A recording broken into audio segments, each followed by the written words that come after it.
भारत के पूर्व प्रधानमंत्री व भारत रत्न अटल बिहारी वाजपेयी की जयंती पर अंतर्राष्ट्रीय व राष्ट्रीय ख्याति प्राप्त कवियों की रचनाओं के नाम रही सांसद लल्लू सिंह द्वारा अयोध्या शहर में जीआईसी मैदान में भव्य राष्ट्रीय कवि सम्मेलन का आयोजन किया गया। कार्यक्रम में 5000 लोगों के बैठने की व्यवस्था की गई। इस दौरान सांसद लल्लू सिंह ने बताया कि अटल जी को उनकी जयंती पर श्रद्धांजलि अखिल भारतीय कवि सम्मेलन में कविता व साहित्य की प्रज्वलिता रस्म के माध्यम से दी गई। वह एक कुशल राजनीतिज्ञ के साथ प्रखर वक्ता, कवि, पत्रकार व साहित्यकार थे। उनकी रचनाएं युवाओं के लिए प्रेरणा का स्रोत हैं, जिसका अध्ययन व्यक्ति के भीतर शौर्य व परिक्रम का संचार कर देता है। कवि सम्मेलन में शिव ओम अंबर, रमेश शर्मा, सुमन दुबे, यमुना उपाध्याय, अशोक टाटम्बरी, अनिल चौबे, जगदीश सोलंकी, राजीव राज, विकास, सुमित सरल जैसे कवियों ने अपनी कविताओं से लोगों का मन मोह लिया। इस कवि सम्मेलन में अयोध्या के साधु संतों के साथ साथ सभी जनप्रतिनिधियों ने भी भाग लिया। महापौर पद की दावेदार कर रही ममता पांडे ने बताया कि अटल जी की कविताएं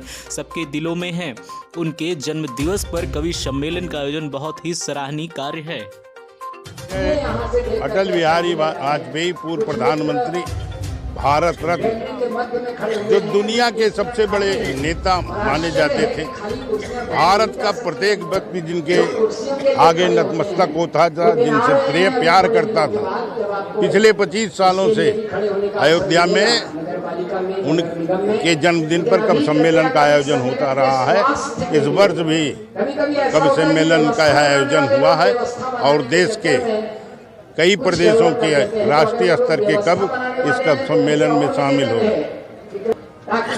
अटल बिहारी वाजपेयी जी जब इस देश में कांग्रेस की सरकार थी, देश ये मानता था कि कोई भी राजनीतिक दल इस देश में सरकार नहीं बना सकता। उस समय अटल बिहारी वाजपेयी ने 28 दलों को लेकर के 5 सालों तक इस देश में सफलतापूर्वक सरकार चलाने का काम किया है और बहुत सारी योजनाओं को चलाकर आम आदमी को राहत देने का काम किया है। ऐसे हमारे श्रद्धेय अटल बिहारी वाजपेयी राजस्थान, दिल्ली, उत्तर प्रदेश, कई स्थानों से लोग यहाँ पर आए हैं।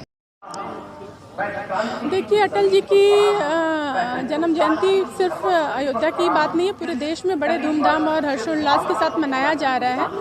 और चाहे उनका कोई विरोधी भी हो, चाहे विपक्षी पार्टी का भी हो, प्रत्येक व्यक्ति ने अटल जी का हमेशा सम्मान किया है। और हम सब भारतीय जनता पार्टी के कार्यकर्ताओं के लिए वो एक प्रेरणा स्रोत है, एक मार्गदर्शक है, पथ प्रदर्शक है। और उनके दिखाए मार्ग पे हम सब चल रहे हैं और प्रयास कर रहे हैं कि जो उनकी सोच थी, जो उनके विचार थे, जो उनकी देश को लेके उनके जो भाव थे, हमारे अंदर भी वो भाव जागृत हो और देश के लिए हम पूरी तन, मन, धन और जीवन को समर्पित